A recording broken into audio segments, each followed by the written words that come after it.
Esto es el podcast de Enrique Figueroa MX. Estas son unas cuantas palabras. Las redes sociales han facilitado sin duda la comunicación, pero también, en ocasiones, la han entorpecido. ¿Cómo? Cuando a través de ellas se difunden y se viralizan informaciones falsas. Un evento noticioso como el de la guerra en Ucrania genera un despliegue informativo importante, pero también produce una serie de noticias falsas o fake news. La historia de Olena Kurilo es un ejemplo de lo anterior. Fotografiada el día del estallido del conflicto, la mujer dio la vuelta al mundo por sus visibles e impactantes heridas en el rostro. El gobierno ruso denunció la imagen como falsa, inclusive aseguró que se trataba de una actriz.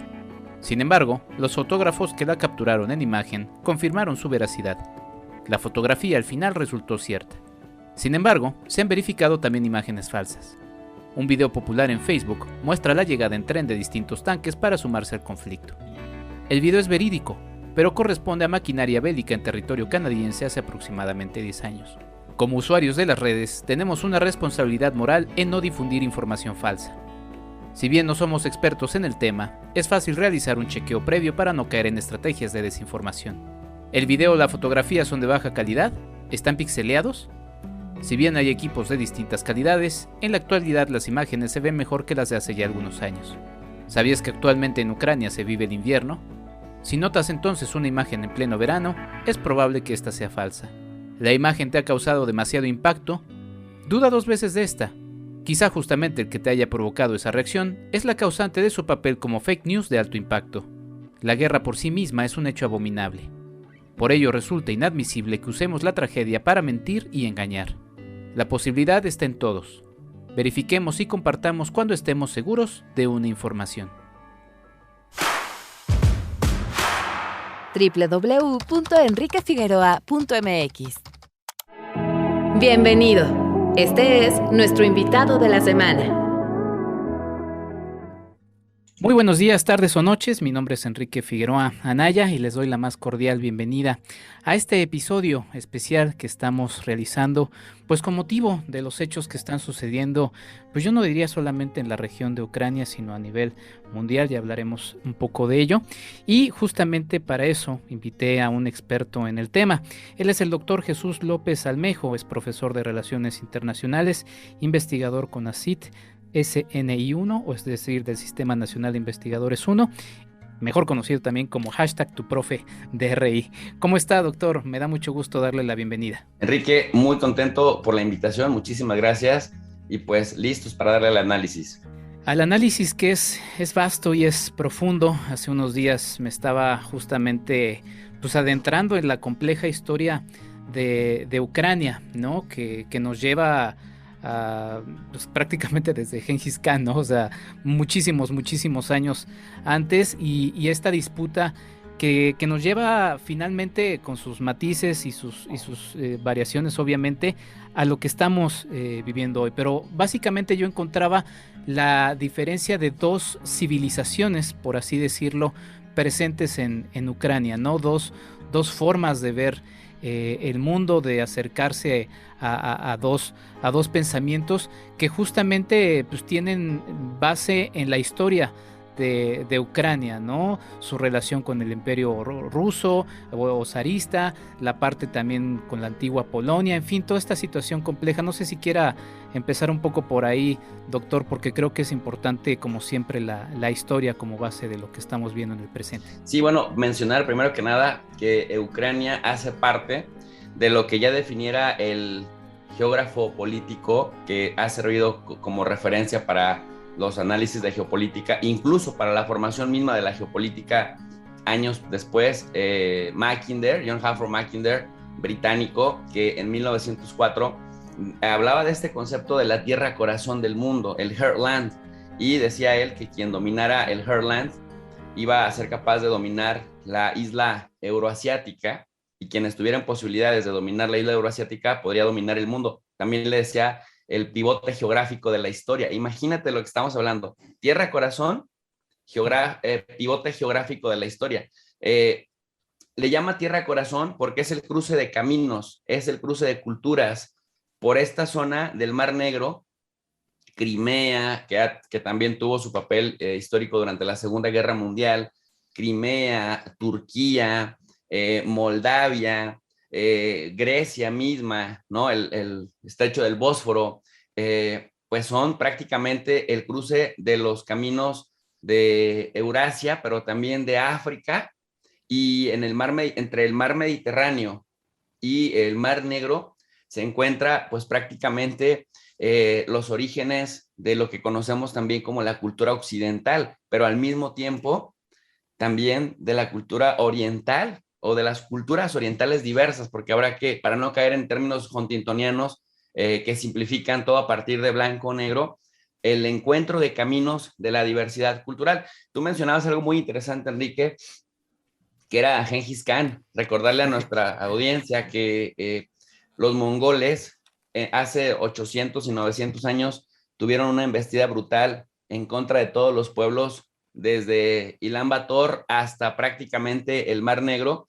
De hecho, casualmente, tanto lo que conocemos como Imperio Ruso, en algún momento ya desintegrado, y después como Imperio Turco Otomano, se forman como reacciones justamente a las embestidas mongolas que prácticamente arrasan Asia Central, pasan por encima incluso de los imperios árabo-islámicos, llegan hasta el Medio Oriente, suben hasta el Mar Negro, hasta el Rus de Kiev también, y ahí es donde dan las batallas madre en contra del imperio mongol, de la experiencia en su lucha contra los mongoles hasta 1300 por ahí, prácticamente surgen las nociones y toda la construcción normativa de lo que posteriormente los lleva a ser grandes imperios, de la resistencia, es decir, de una adversidad de la resistencia contra los mongoles hasta la formación de imperios que posteriormente conquistarían grandes territorios, y hasta la fecha, pues que han hecho de Rusia, por ejemplo, pues el país, no con la mayor población, pero sí con la mayor extensión territorial del mundo. En ese contexto, pues, cuando yo citaba a John Hartford Mackinder, que hablaba de que era también el pivote geográfico de la historia. Pivote, recordarle a la gente que es cuando pegas en un área determinada para que los efectos sean mayores, haya efectos multiplicadores. Entonces, el interés de esta región es porque te permite prácticamente todas las rutas en términos de distribución de gas, en términos de distribución petrolera, en términos de distribución también de granos. Nosotros generalmente se ha puesto muy de moda ahora con la emergencia de tanto geopolitólogo, lo digo con cierta ironía, en las redes sociales, en las cadenas de televisión, etcétera, que solamente hablan del gas y solamente hablan del petróleo, como si comiéramos únicamente gas y petróleo. Sabemos que la globalización se mueve a través de esto, pero no hay que dejar de tomar en cuenta que como seres humanos, como mamíferos, como animales de carne y hueso que somos, pues también nos alimentamos de comida, ¿no? Sí. Y buena parte de nuestra dieta, casi un 20, un 30%, viene de los granos, viene del maíz, viene del trigo, viene de la cebada, ¿no?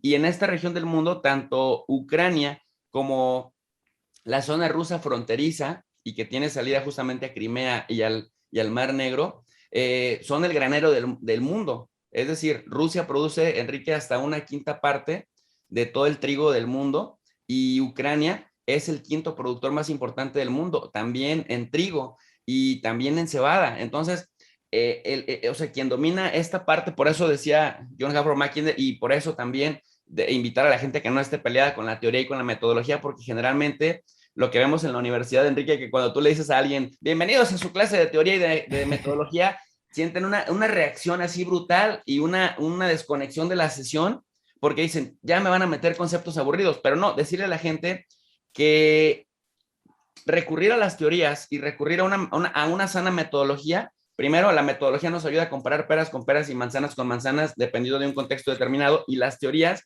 nos ayudan a abordar un conocimiento estructurado de siglos que alguien ya, o la suma de muchos pensamientos, ya nos permiten no empezar desde ceros con el conocimiento acerca de algo. Entonces, fíjate qué importante que desde 1904 alguien definió esta zona como la Tierra Corazón, y luego entendemos que es que por ahí pasa el agua dulce, por ahí tienes un océano o un mar que prácticamente conecta todos los puertos, que de donde después emerge por las prácticas culturales y comerciales la cultura occidental, y en su cruce con diversas culturas orientales. Pero también vemos que es el granero del mundo, pero también vemos que tiene todos los climas del mundo, y cuando se descubre el petróleo y la riqueza del petróleo para impulsar procesos comerciales, tienes ahí también la producción petrolera y la distribución gasera, que por cierto, ahora que vengan, digamos, los efectos de las sanciones en contra de Rusia y Rusia responda, vamos a ver la importancia de esta zona más allá de, pues más allá de los análisis de coyuntura, estimado Enrique. Sí, sí, la verdad es que menciona distintos elementos muy importantes, doctor, y justamente por eso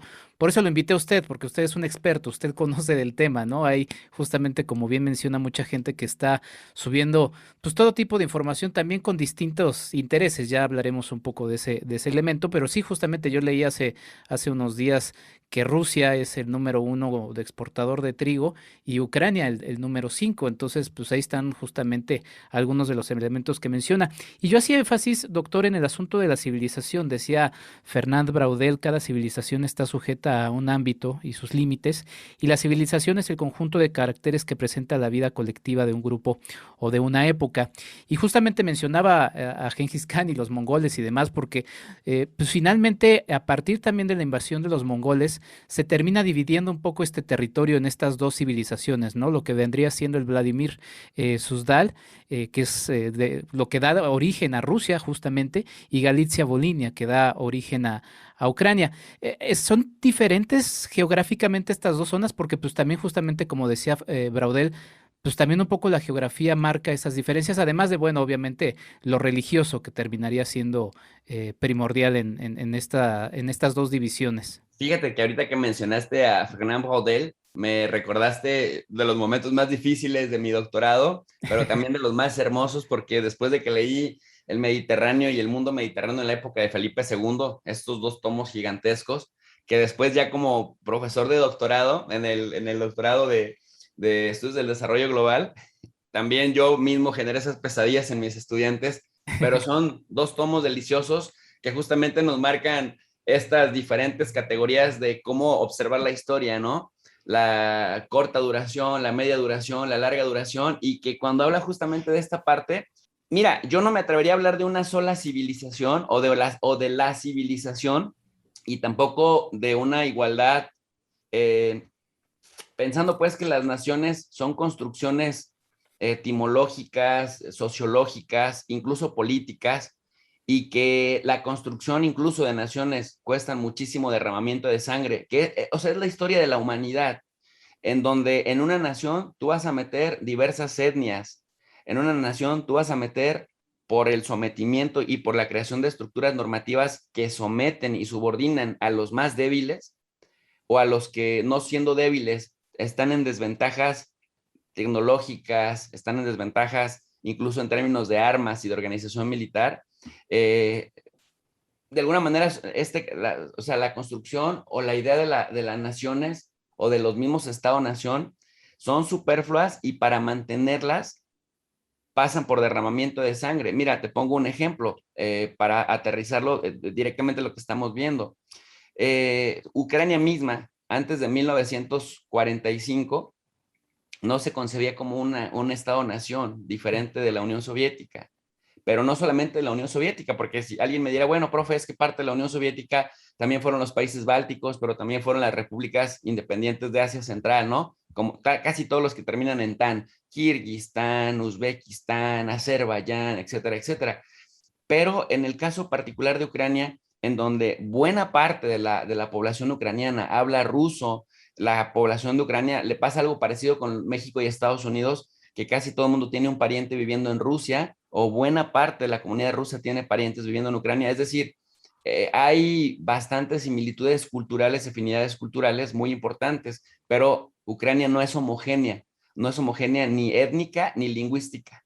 E incluso, mira, en la región del Donbass, en donde hay aproximadamente unas entre 4 y 5 millones de personas. Ahora digo, estoy dubitativo en cuanto a la cantidad exacta por la cantidad de desmovilizados por la violencia, Ujú. pero incluso el mismo Donbass que Putin reclama como de mayoría rusa y Zelensky reclama como de mayoría ucraniana, y Putin lo reclama como de mayoría rusa para reconocer la independencia de Donetsk y Lugansk, pues dice, es que estos mayoritariamente rusa, como lo hacía también en Osetia del Sur, en Georgia, y en Abjasia, allá por el año 2008, que era población de mayoría rusa, que veía cine en ruso, que tenían escuelas en ruso, que practican el cristianismo ortodoxo a la rusa, como lo hacen en San Petersburgo, o como lo hacen en Moscú, o como lo hacen en Kazán, o en Sochi, o en Sochi, como le decimos acá en Occidente.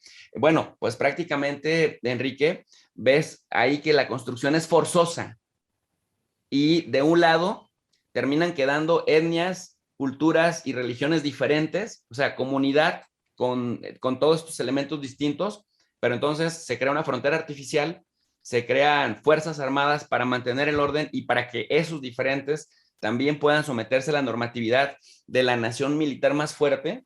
Y entonces, por ejemplo, y también es relativo, porque, por ejemplo, para la población rusa del Donbass, la nación fuerte era Ucrania, quien estuvo sometida a la normatividad ucraniana fue la población rusa del Donbass, entre otras etnias, pero para simplificar el análisis y que sea digerible para toda nuestra audiencia, pues mencionamos las más visibles para allá.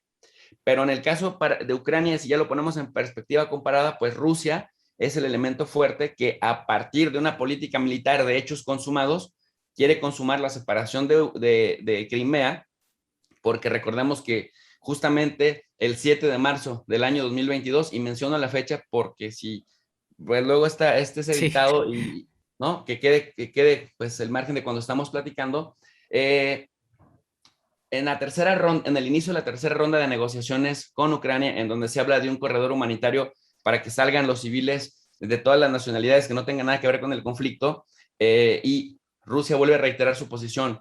Queremos el reconocimiento absoluto de Crimea, que desde el 2014 de facto se lo fue anexando, y también queremos el reconocimiento de las repúblicas de Donetsk y Lugansk. Entonces, ahí te das cuenta de que la construcción de la idea del Estado-Nación y la construcción de la idea misma de la nación es a fuerzas por derramamiento de sangre, y no solamente por habilidad cultural, por afinidad cultural, ni por afinidad religiosa, ni solamente por afinidad étnica. O sea, hay otros elementos que juegan, y también, pues muy importante, el tema de los recursos energéticos y de la materia prima que haya en determinada región para la sobrevivencia de esa misma nación en construcción.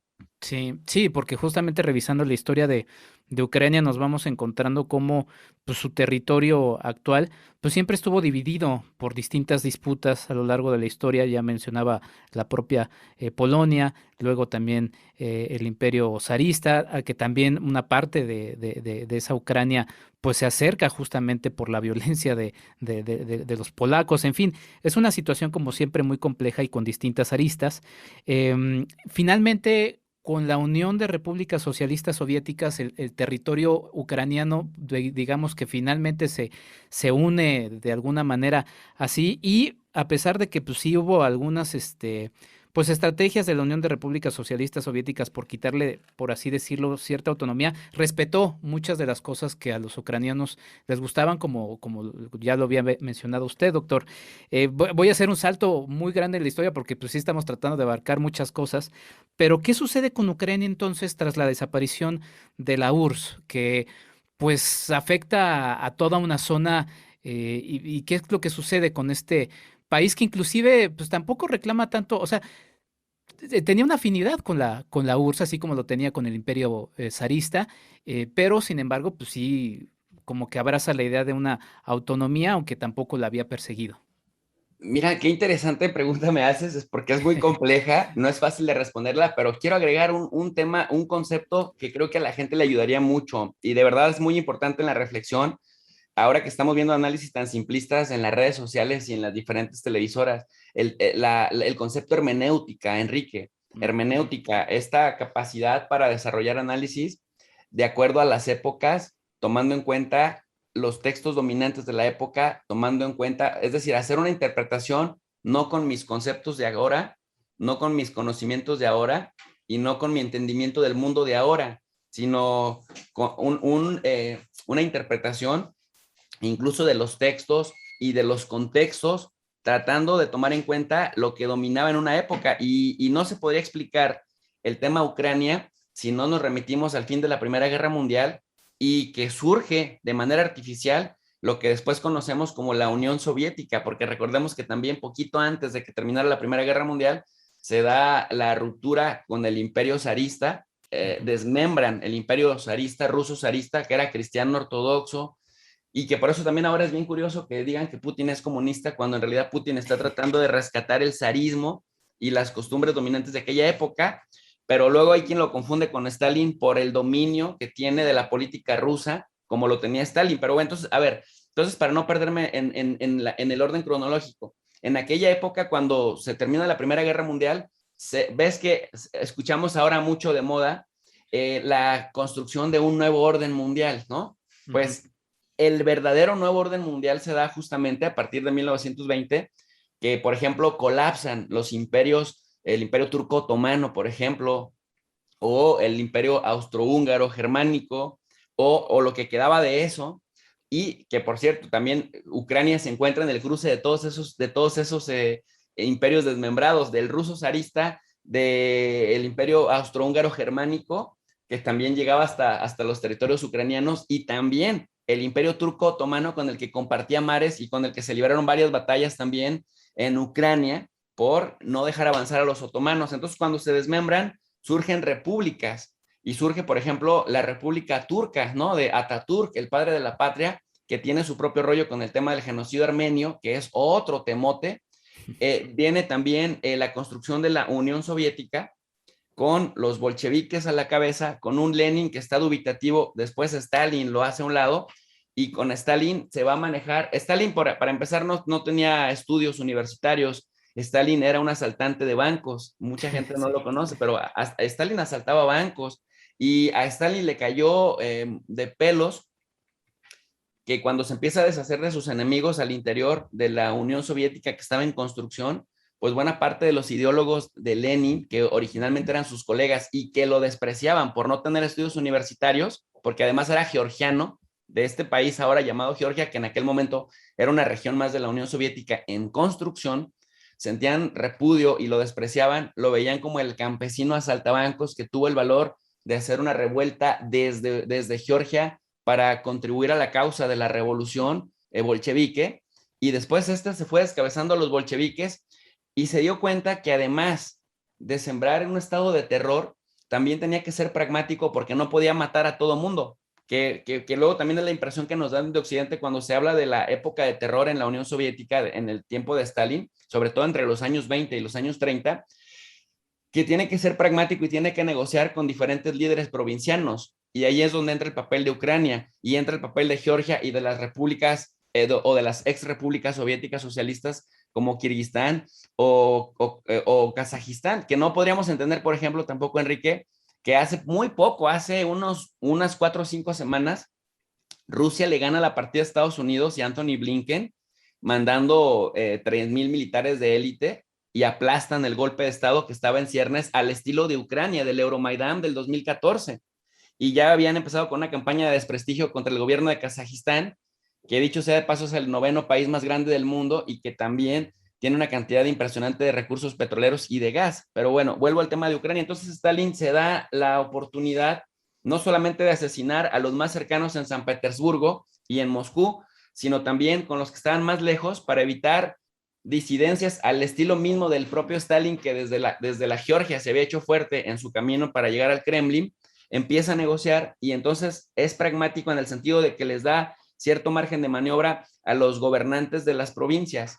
Aquel que se revela cuando ya tiene mayoría de militares y mayoría de generales y mayoría de coroneles, sobre todo los de 4 y 5 estrellas, subordinados, porque a esos de la élite militar y a esos de la élite empresarial en la Unión Soviética, que se convierte además en la mano de obra barata del mundo, un poco lo que China es ahora, Rusia lo fue en los años 20 y en los años 30, para la prosperidad y la tranquilidad de Europa, y después Rusia, la Unión Soviética va a convertirse en la que más muertos pone en la Segunda Guerra Mundial. Entonces, ¿por qué menciono como todos estos elementos? Porque si nos perdemos de vista perdemos de vista eso y nada más nos ponemos a hacer análisis coyunturales de ahora, ignorando todo lo anterior, podríamos estar errados en muchas cosas.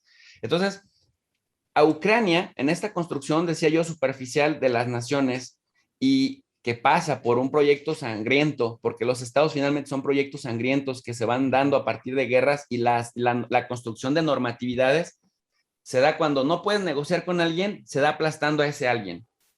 Y es lo que estamos viendo. O sea, si hacemos la analogía, es lo que estamos viendo. Pero así surge la Unión Soviética, así surge la República de Turquía, así surge Alemania, República Checa, la misma Polonia como construcción de proyectos bien sangriento, Ucrania misma en el proceso de estira y afloja con Moscú y con San Petersburgo, va cediendo en algunas cosas.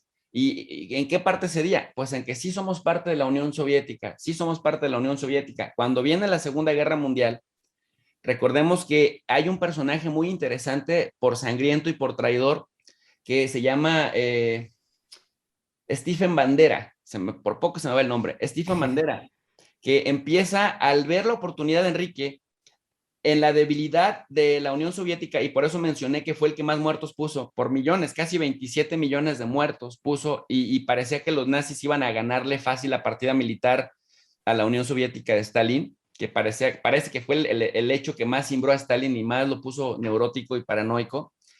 Parecía que entre 1941 y 1943, cuando se rompe el pacto Ribbentrop-Molotov o Molotov-Ribbentrop, que eran funcionarios de alto nivel del gobierno alemán nacionalsocialista y del gobierno soviético, para no agredirse mutuamente, que se rompen el 41, lo rompen los nazis. Stephen Bandera en Ucrania, líder de esta región, colabora con Hitler, colabora con los nazis para que desde Ucrania se pudiera avanzar más fácilmente a la derrota de la Unión Soviética. Y eso es lo que de pronto la gente dice, es muy exagerado decir que hay neonazis en Ucrania. Bueno, pero era colaborador de los nazis y se atribuyen a esta colaboración de Bandera con los nazis a 100,000 muertes aproximadamente entre judíos, polacos, gitanos y mismos moscovitas que resistían a los nazis desde Ucrania. Pero entonces en Ucrania hubo una especie como de bienvenida al nacionalsocialismo. Incluso si hacemos un poco de hermenéutica para no traicionarme a mí mismo, lo que dije hace un momento, más que por ser buenos o malos, lo hacen porque vienen los nazis que están ganando con facilidad muchas batallas en diferentes frentes a la Unión Soviética, que ahora sabemos que la Unión Soviética reculaba a propósito para que después su aliado natural, el invierno siberiano, hiciera su trabajo en contra de los nazis. La interpretación de Bandera fue que los nazis estaban arrasando con facilidad, pero era la Unión Soviética retrocediendo, esperando para hacer un contraataque. Ahora lo sabemos porque lo hemos documentado en muchas fuentes hemerográficas, periodísticas, bibliográficas, etcétera. Pero entonces vio la posibilidad de poderse independizar de la Unión Soviética y dijo, este es el momento, colaboramos con los nazis, le ayudamos a derrotar a Stalin, ¿y qué crees? Pues nos quedamos con Ucrania, declaramos esta nación como independiente y todos contentos. Finalmente la guerra, los 100,000 muertos nadie va a hablar porque los que vamos a ganar vamos a ser nosotros y vamos a poder escribir la historia. Pero le salió mal. ¿Por qué? Porque finalmente los soviéticos, el invierno siberiano derrota a los nazis con la ayuda de los soviéticos y entonces pues queda muy mal parada Ucrania. Sin embargo, la Unión Soviética quedó muy debilitada.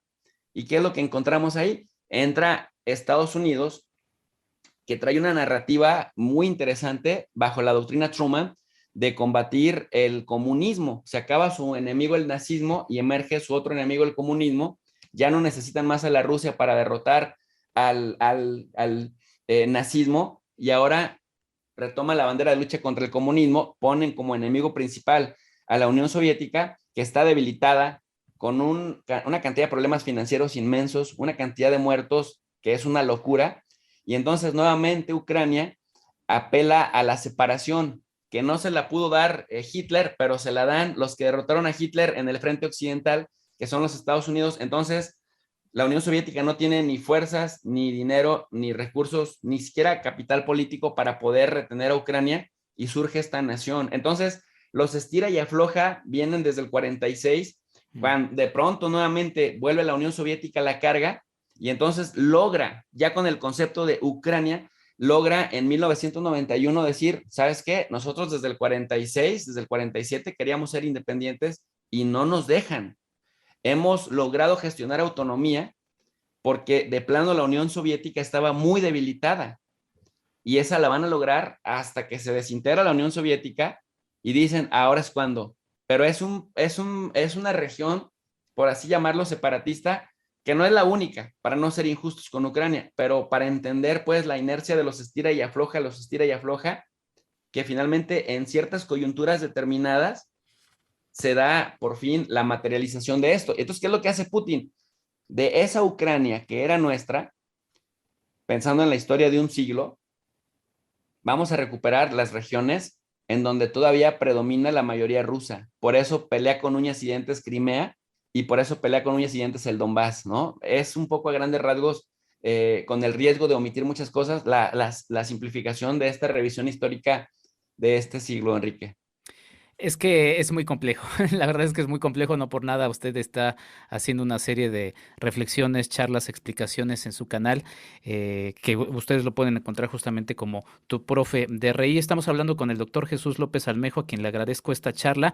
Vamos a hacer un breve corte, doctor, para seguir hablando. La verdad le voy a confesar, vamos apenas en mi pregunta número 4 de varias que había hecho, pero pues así es esto. La cosa es que ustedes tengan ahí una probada y se vayan acercando también a otra visión de lo que los medios, pues sí, masivos, están de alguna manera pues ahí metiendo. Ya ahorita hablaremos también del por qué estamos hablando de lo que está sucediendo en Ucrania y mientras están pasando también, como lo dijo el doctor, muchas otras cosas en otras partes del mundo que no estamos viendo y que están sucediendo por ahí. Ya regresamos.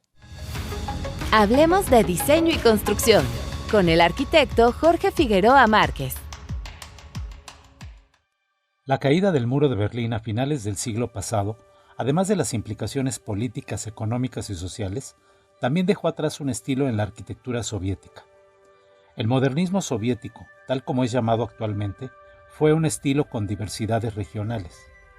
La arquitectura construida en los países bálticos fue concebida para promover el turismo, mientras en Uzbekistán y Georgia fue más visible el denominado Zeitgeist o el espíritu de la época soviética, reflejado en obras de un estilo arquitectónico conocido como brutalista. Kiev, capital de Ucrania, no fue la excepción de la influencia soviética y su arquitectura se caracteriza por una serie de hitos que definen su panorama urbano. Ahora, a medida que la ciudad crece y evoluciona, muchos de estos íconos soviéticos están cayendo en desuso, y algunos ya han sido demolidos para dar paso a nuevos proyectos inmobiliarios. La ciudad experimentó un importante crecimiento de su población entre los años de 1970 a 1990 y ha continuado su crecimiento constante hasta ahora. Como resultado, los distritos centrales de Kiev ofrecen un contraste de edificios nuevos y modernos. Sin embargo, la expansión urbana se ha reducido gradualmente, mientras que la densidad de población de los suburbios se ha incrementado. La independencia de Ucrania ha generado cambios tendientes a intensificar el estilo occidental de los complejos residenciales, alejándose de lo que representa el comunismo y el espíritu de la época soviética. Se han construido elegantes centros nocturnos, modernos restaurantes y prestigiosos hoteles inaugurados en el centro de la ciudad. Con la flexibilización del régimen de visados en 2005, Ucrania se ha estado posicionando como un atractivo turístico de primer nivel, con Kiev a la cabeza, buscando sacar provecho de las oportunidades que ofrece la cultura occidental. Los edificios del centro de Kiev se han restaurado y redecorado, especialmente la avenida principal y la Plaza de la Independencia. En la 15ª Conferencia sobre el Cambio Climático de la ONU en 2009, Kiev fue la única ciudad de la Comunidad de Estados Independientes que se inscribió en el top 30 de las ciudades verdes europeas. Los complejos de arquitectura histórica más famosos de Kiev son la Catedral de Santa Sofía y el Monasterio de las Cuevas, que son reconocidos por la UNESCO como Patrimonio de la Humanidad. Hasta la próxima. Hablemos de diseño y construcción con el arquitecto Jorge Figueroa Márquez. Sigue a Marc y Mazá en @marquiamx en Facebook y en Instagram. @EnriqueFAMX en Twitter. Y después de este breve corte, en donde por cierto venimos de escuchar algo de Igor Stravinsky, espero que no me caigan ahí las hordas censuradoras, ¿no? La música rusa siempre ha sido fascinante, la cultura rusa siempre ha sido fascinante.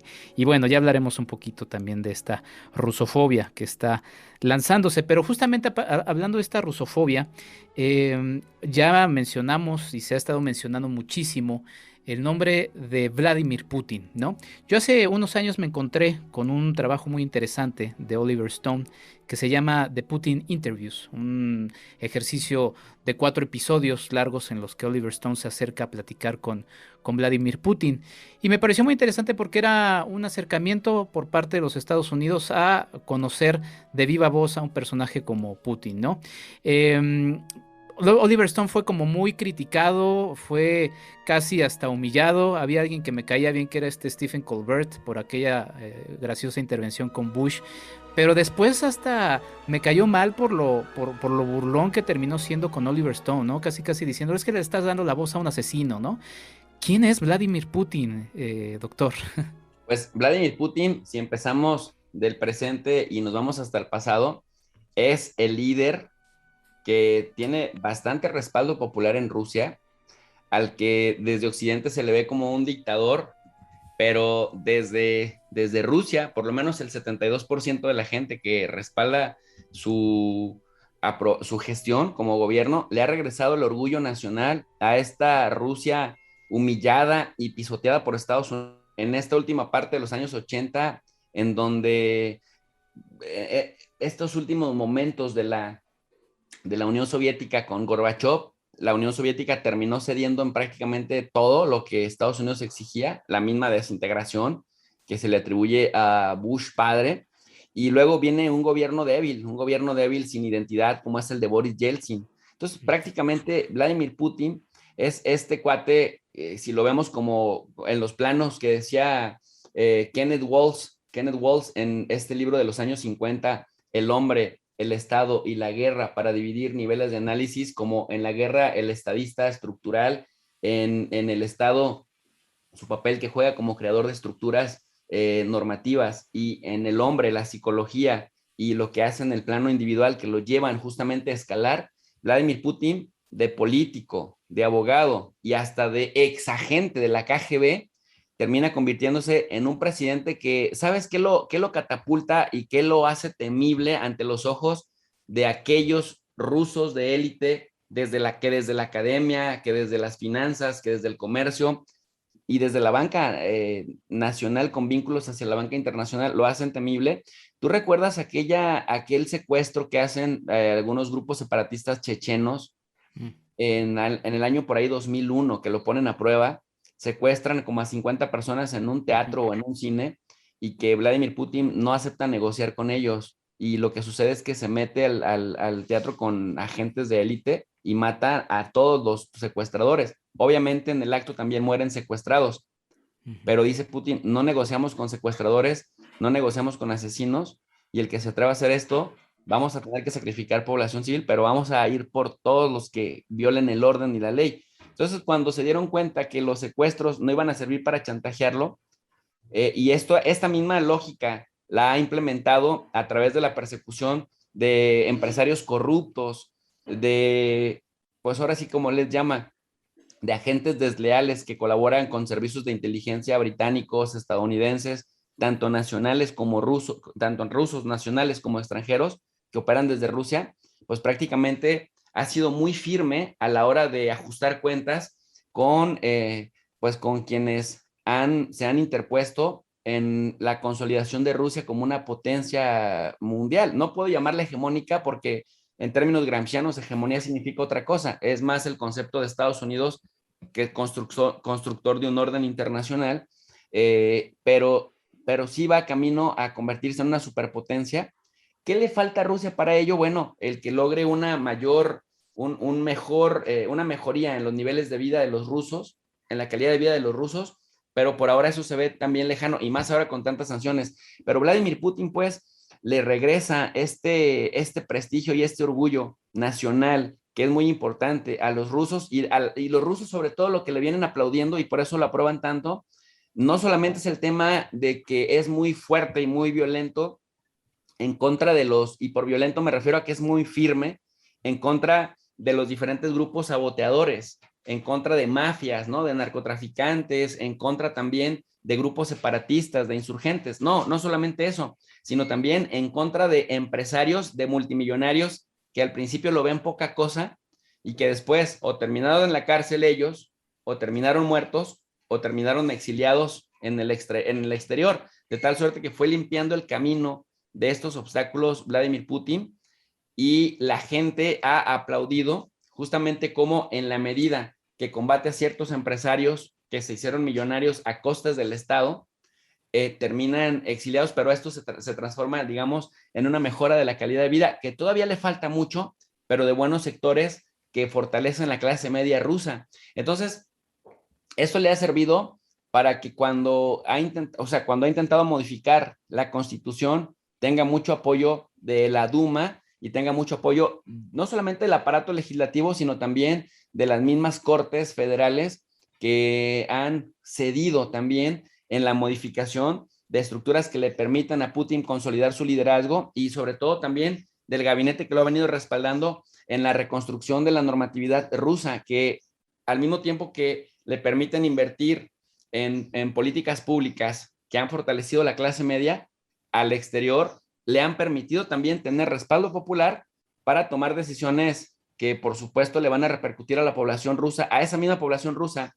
que se hizo fuerte en la clase media, que la ponen en riesgo de volver a situaciones difíciles económicamente hablando, pero que saben que de ganar esa partida, de ganar esa apuesta, habrá permitido que Rusia dé un salto adelante en cuanto a la garantía de su posición, sin la percepción de que la OTAN en sus fronteras la pueda amenazar militarmente y la pueda hacer ceder en otros campos.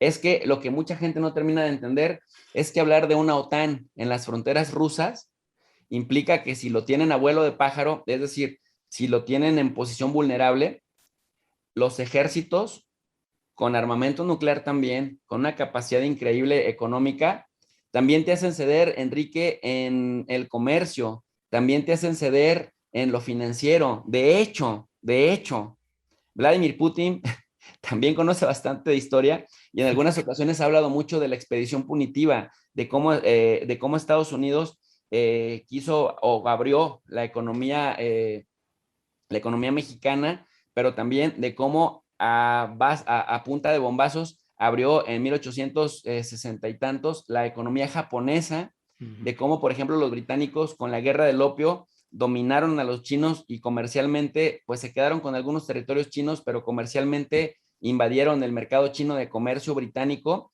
y prácticamente dice, pues el tipo de civilización europea que nosotros hemos visto, que se han comportado con otros países de una manera dominante y de una manera en la que le han impuesto el comercio a punta de bombazos, es el que también hemos experimentado en Rusia y no lo vamos a permitir. De ahí me parece, Enrique, que tenga tanto respaldo, tanto apoyo popular.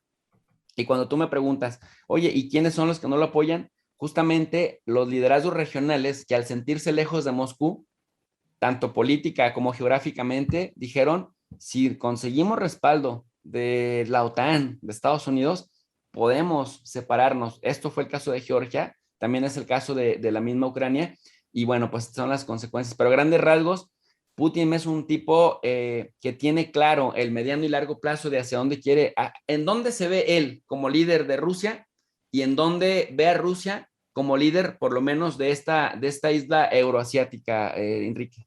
Sí, y aquí voy a remarcar nada más porque este tipo de temas siempre levantan pasiones, ¿no? Diversas. No estamos hablando justamente de esta dicotomía de buenos y malos, a favor y en contra. Simplemente estamos presentando los hechos. Y a mí la verdad es que me parece, digo, lo pueden encontrar ahí, quizás está un poco mal que lo diga de manera un poco ilegal de Putin Interviews, pero es un interesante acercamiento a Vladimir Putin. Pues a través de eso, porque no solamente es lo que dice, sino también las miradas, las actitudes y escucharlo, pues resulta interesante. Doctor, es que hay muchos temas ahí al respecto, pero por ejemplo mencionaba usted, bueno, esto que decía, porque sí, a punta de bombazos, Pero, y quizá esto lo podemos mover un poco también a la parte de la propaganda, de toda la parte occidental, noticias, la censura, ¿no? Recién vimos en México un triste episodio relacionado al fútbol y la violencia, y por el otro lado vemos al máximo rector del fútbol, pues nada más sacar a Rusia por toda esta situación, y luego, en fin, hemos encontrado una rusofobia ahí, y sí a punta de bombazos, pero también a punta de otros medios, ¿no? Y está este famoso poder blando, que es la habilidad de un Estado para persuadir a otros países evitando el uso de la fuerza o la coerción, usando pues, otros medios más sutiles como su cultura, su modelo social o sus valores políticos. Yo me dedico principalmente a la crítica cinematográfica y sé que no estoy cubriendo la guerra. De repente hay quienes también dicen, ay, pues no está salvando al mundo.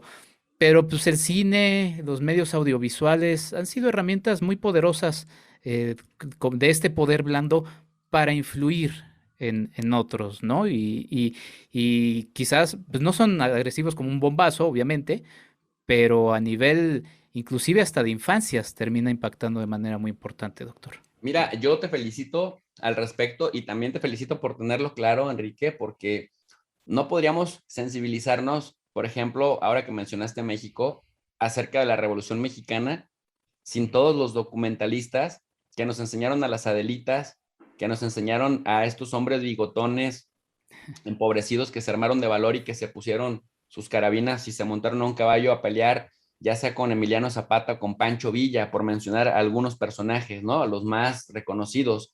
No podríamos hablar de la Guerra Cristera y Jan Meyer no se hubiera hecho famoso con su trabajo sobre la Guerra Cristera sin todas estas imágenes que nos llegan justamente de documentales, de ciertos clips, de ciertos pues videos o imágenes que te acercan al momento histórico. Mira, yo por ejemplo, yo trabajo mucho desde hace años, hace casi 20 años, el conflicto palestino-israelí.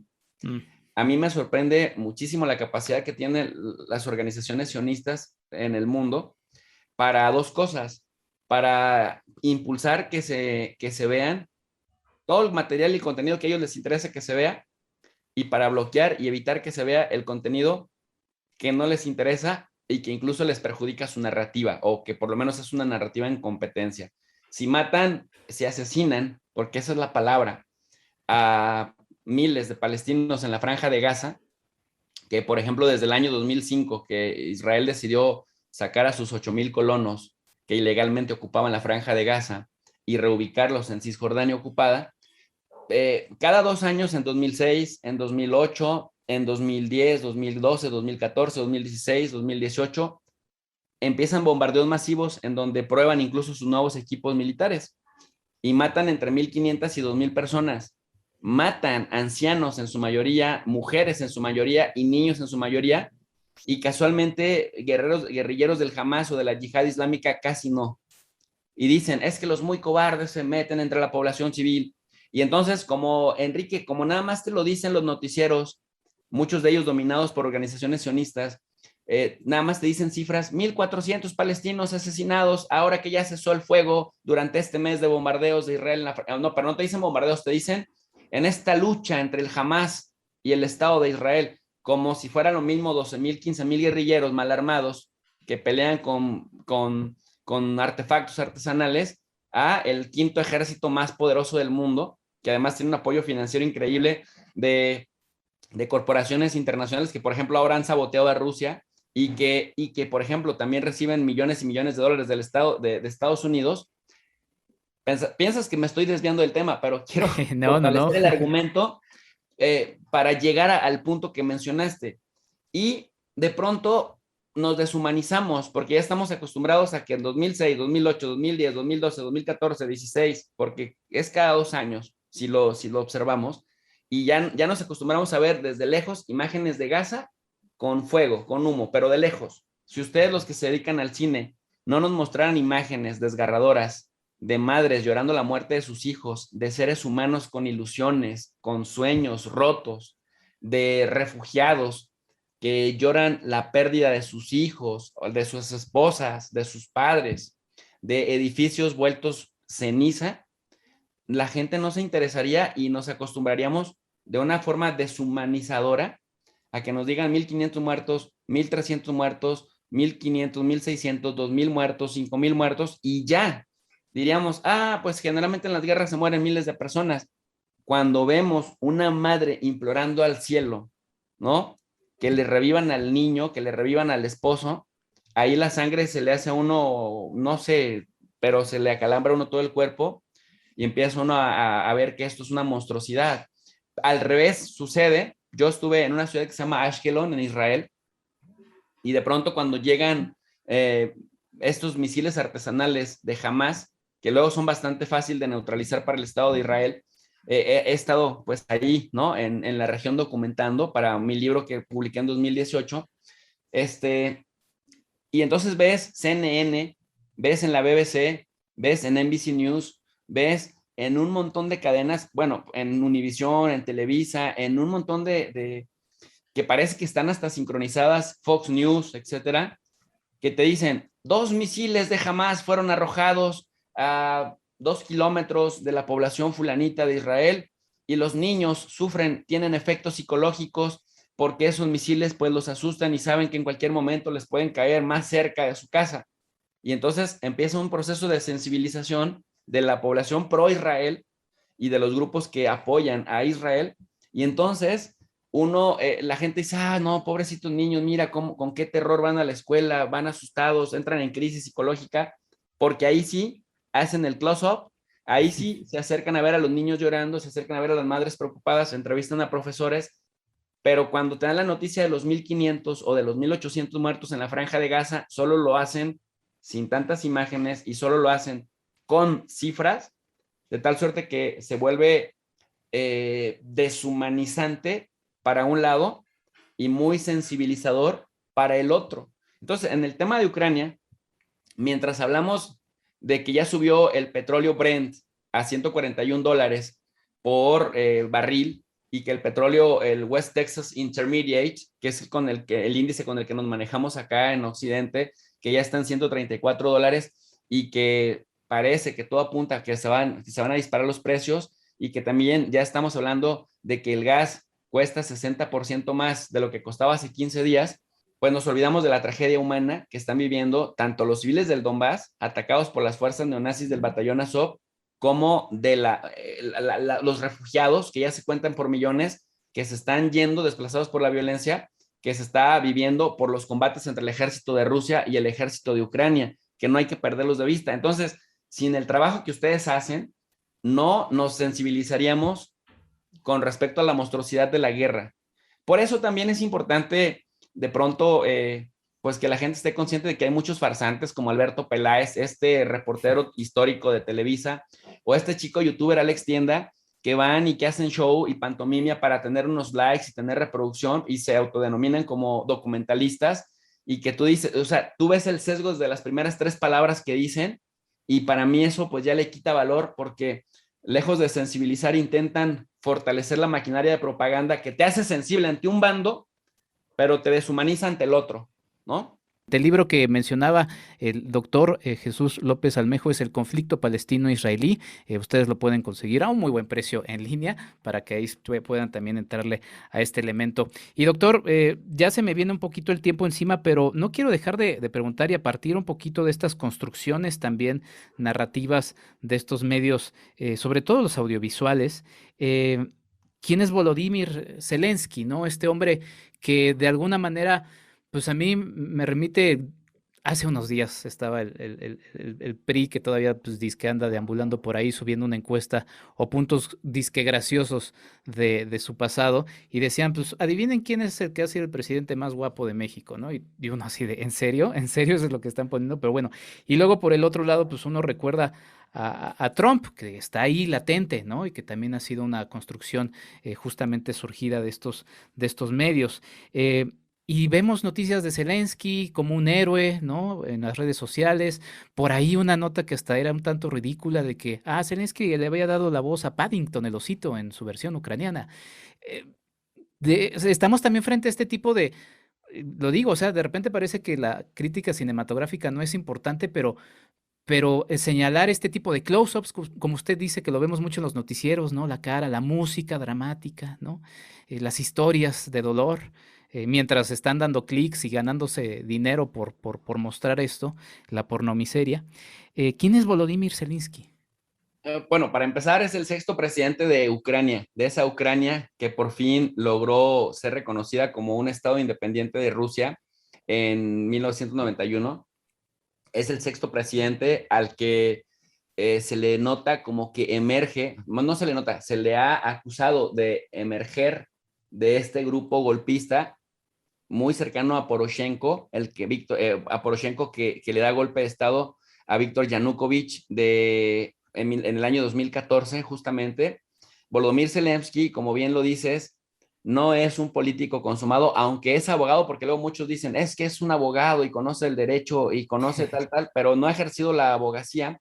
Es un actor, es un comediante que de hecho protagonizó una serie justamente imaginándose como el presidente de Ucrania, y que después han traído imágenes a colación como de su trabajo como actor en estas series, y que dicen, aquí es donde la ciencia se cruza con la ficción y la ficción con la realidad, ¿no? En el sentido, pues, de que Volodymyr Zelensky representa a una oligarquía de empresarios de dudosa reputación en Ucrania. Mira, su patrocinador principal, Igor Kolomoisky, que parece que está en Montenegro dándose unas buenas vacaciones en un bote padrísimo en las aguas del mar.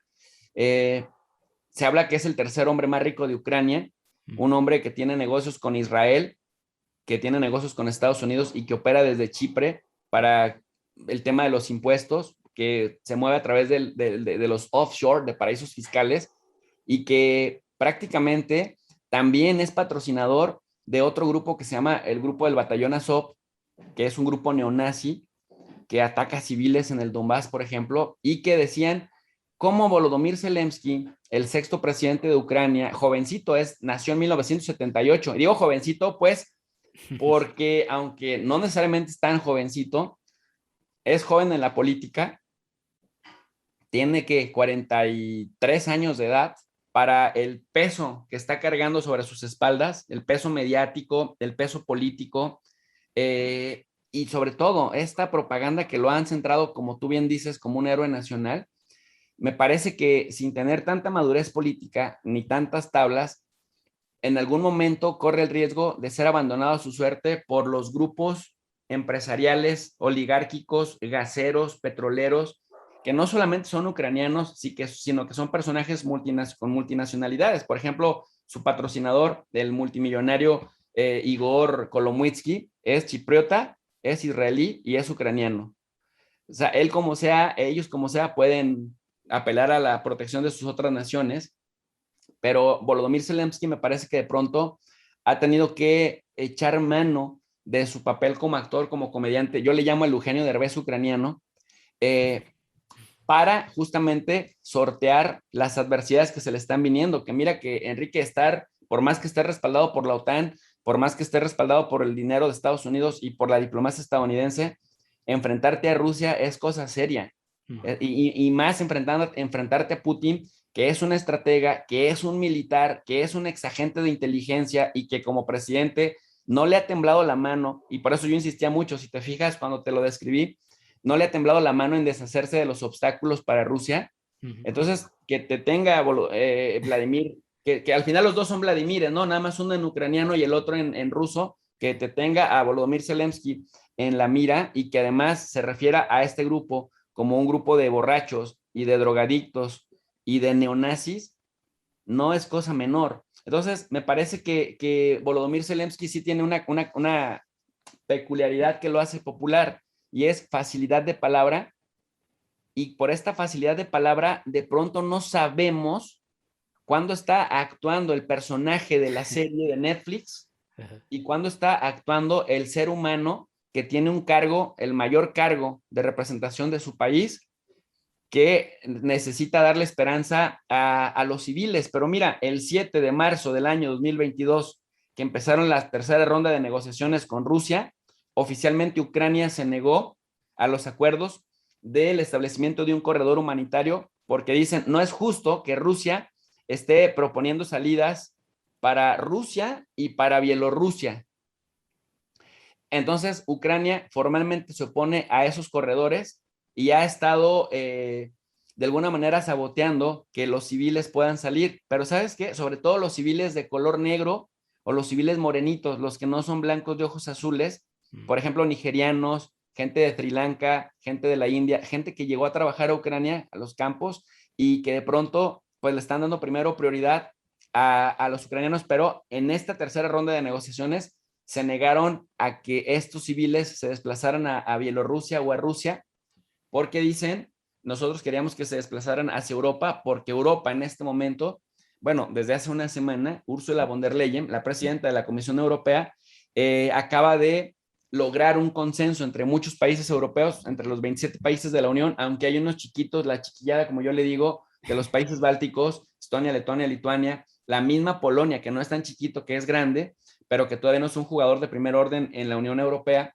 dicen, oye, ¿sabes qué? Eslovenia, República Checa, que han sido muy intransigentes con el tema de la rusofobia, dicen, ¿sabes qué? Espérame, permíteme revisar este acuerdo que nos va a obligar a darles asilo, incluso sin tener que hacer todos los trámites que tendría que hacer en una situación normal, y que les permite quedarse de 1 a 3 años y darles trabajo y darles educación sin penalización para ellos, porque pues nos pueden desbordar nuestros países ordenaditos, blanquitos y limpiecitos. Entonces, el primer paso que están haciendo es evitar que salgan extranjeros hacia la Unión Europea en calidad de refugiados, porque estás de acuerdo, Enrique, que si tú vives y trabajas en Ucrania o en Estados Unidos y luego entra en un conflicto y te tienen que expulsar, pues ahí estás dejando tu trabajo, estás dejando tu casa, aunque no sea tu país, pero tú no eres responsable de que te corrieran o no eres responsable de que te movilizaran, pero Fuerzas Armadas ucranianas se oponen a que salgan de ahí, primero, quienes son extranjeros no blancos, y después, y hay que decirlo, porque con eso voy a cerrar el comentario de quién es Volodymyr Zelensky, solo que estoy dando varios elementos para no predisponer a la audiencia con decir, es un abogado, comediante y sexto presidente, porque eso lo pueden leer en cualquier biografía, ¿no? Pero entonces, resulta que al mismo tiempo que se oponen a la creación de corredores humanitarios para sacar a los civiles que no tienen nada que ver con el conflicto y que además está habiendo un doble estándar porque solo están dejando pasar a los blancos y los quieren en Europa, resulta que también están acusando a Rusia de oponerse a la creación de ese corredor humanitario. Entonces, cuando yo decía que no se sabía cuándo Volodymyr Zelensky actuaba en su papel de persona, de ser humano, de presidente preocupado por los destinos de Ucrania, pero al mismo tiempo no sabíamos cuándo estaba actuando como este actor de Netflix, es en este tipo de cosas. Un día dice, quiero negociar para respetar Minsk, y al día siguiente dice, no, mejor no, porque apelo a que la OTAN crea un área de exclusividad aérea. Cuando Putin dice, todo país que ayude a los aviones ucranianos a despegar desde sus aeropuertos, lo vamos a considerar objeto de guerra, cobeligerante. Y entonces la OTAN dice, ¿sabes qué, Ucrania? No te podemos crear esta zona que nos pides, porque eso es una guerra directa con Rusia, y Rusia ya hizo una lista de países que han sido hostiles con Rusia y están, digamos, en el punto que nadie quiere tocar. Volodymyr Zelensky vuelve a decir, ok, nosotros entonces vamos a negociar con Rusia, y cuando Rusia dice, vamos a negociar un corredor humanitario, Volodymyr Zelensky dice, no, porque ese no sale hacia Europa, sino sale hacia estos dos países que son nuestros enemigos. Y entonces ha sido un personaje muy dubitativo, que si tú me preguntas abiertamente en 3 palabras, defínelo, creo que es un mal actor antipatriota. Pues ahí está. Y si lo pone así, doctor, yo que soy crítico de los premios Oscar, si a estos personajes debemos de soportarlos en este tipo de eventos y que hablen de política y que sean súper grandilocuentes, yo prefiero que se mantengan ahí a que den el salto a un cargo de las implicaciones que tiene pues este presidente. Y bueno, muchos temas se quedan en el camino, doctor, principalmente uno que usted ha hecho mucho, pues sí, ha puntualizado y que creo que es importante. Se ha mencionado, sí, pero creo que no lo suficiente, ¿no? O sea, el voto de Estados Unidos y Ucrania contra la resolución antinazi en la ONU, ¿no?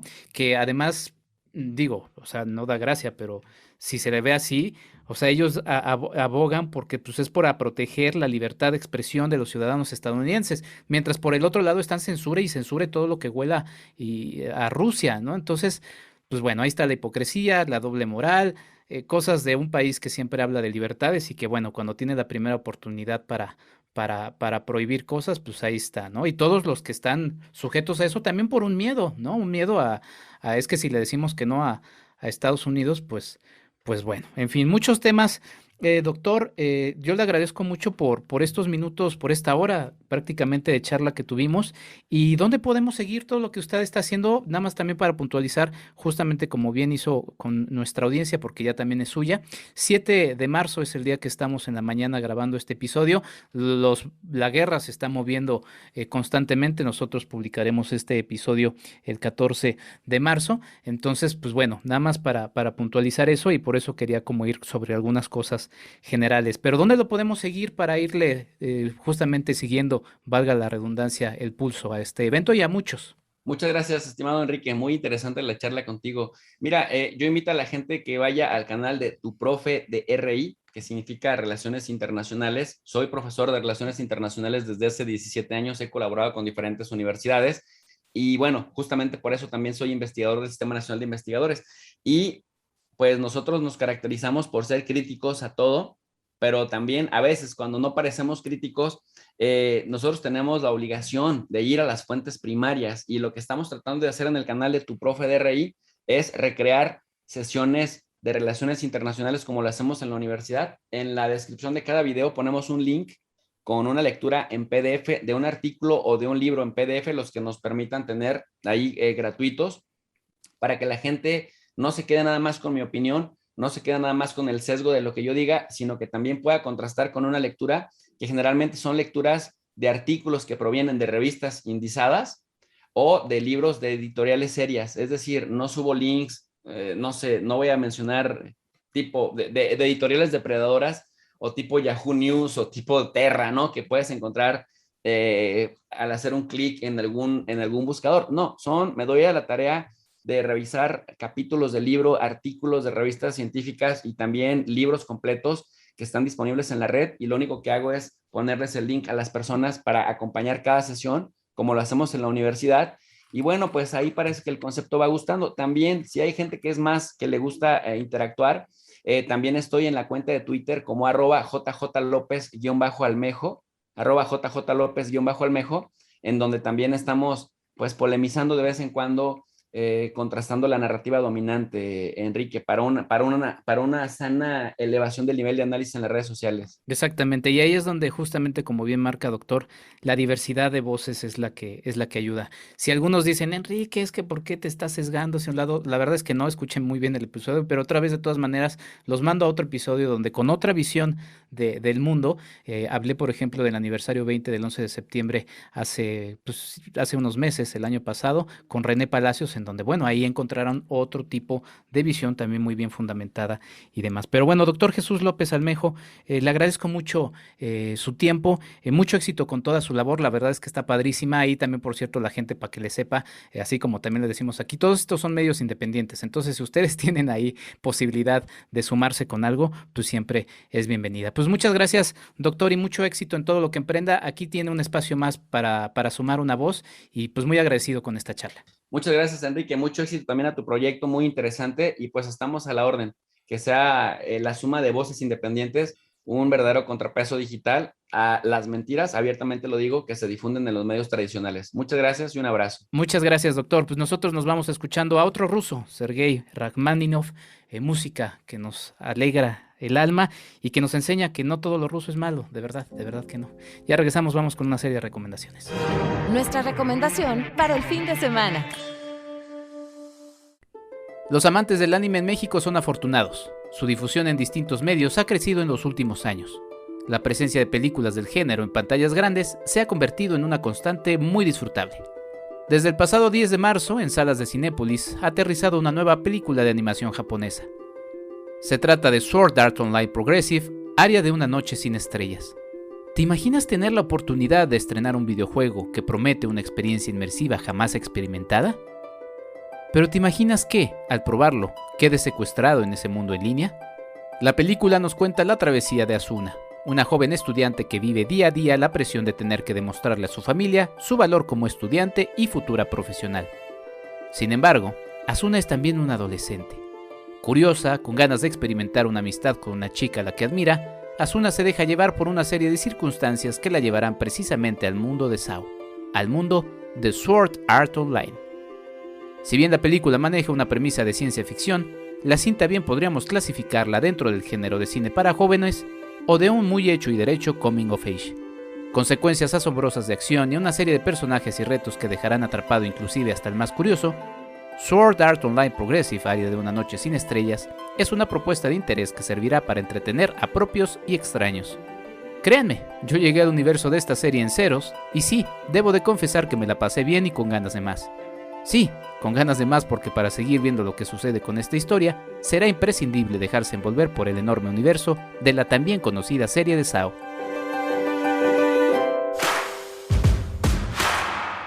@Enrique Figueroa MX en Facebook y en Instagram.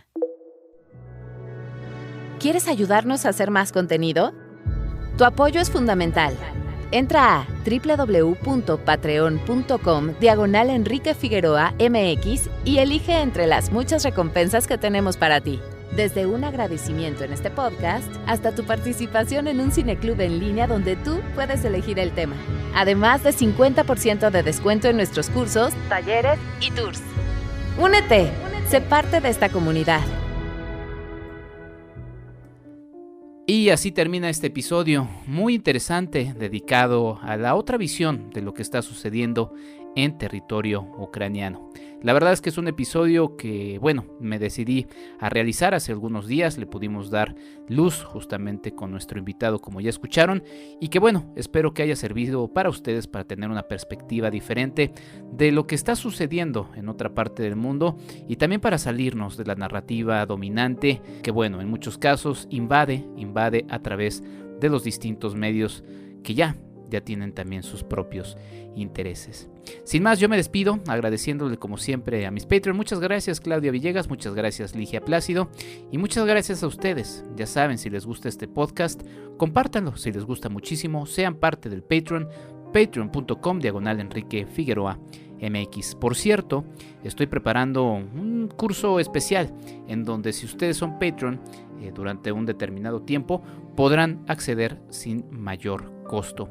La verdad es que creo que es un curso que les llamará mucho la atención y que los invito a que estén pendientes. Y también anticipo, para mis jóvenes estudiantes, vendrá un curso más de cine para niñas y niños. Así que pendientes a mis redes www.enriquefigueroa.mx. Yo me despido. Hasta la próxima. Esto fue el podcast de Enrique Figueroa MX. Hasta la próxima.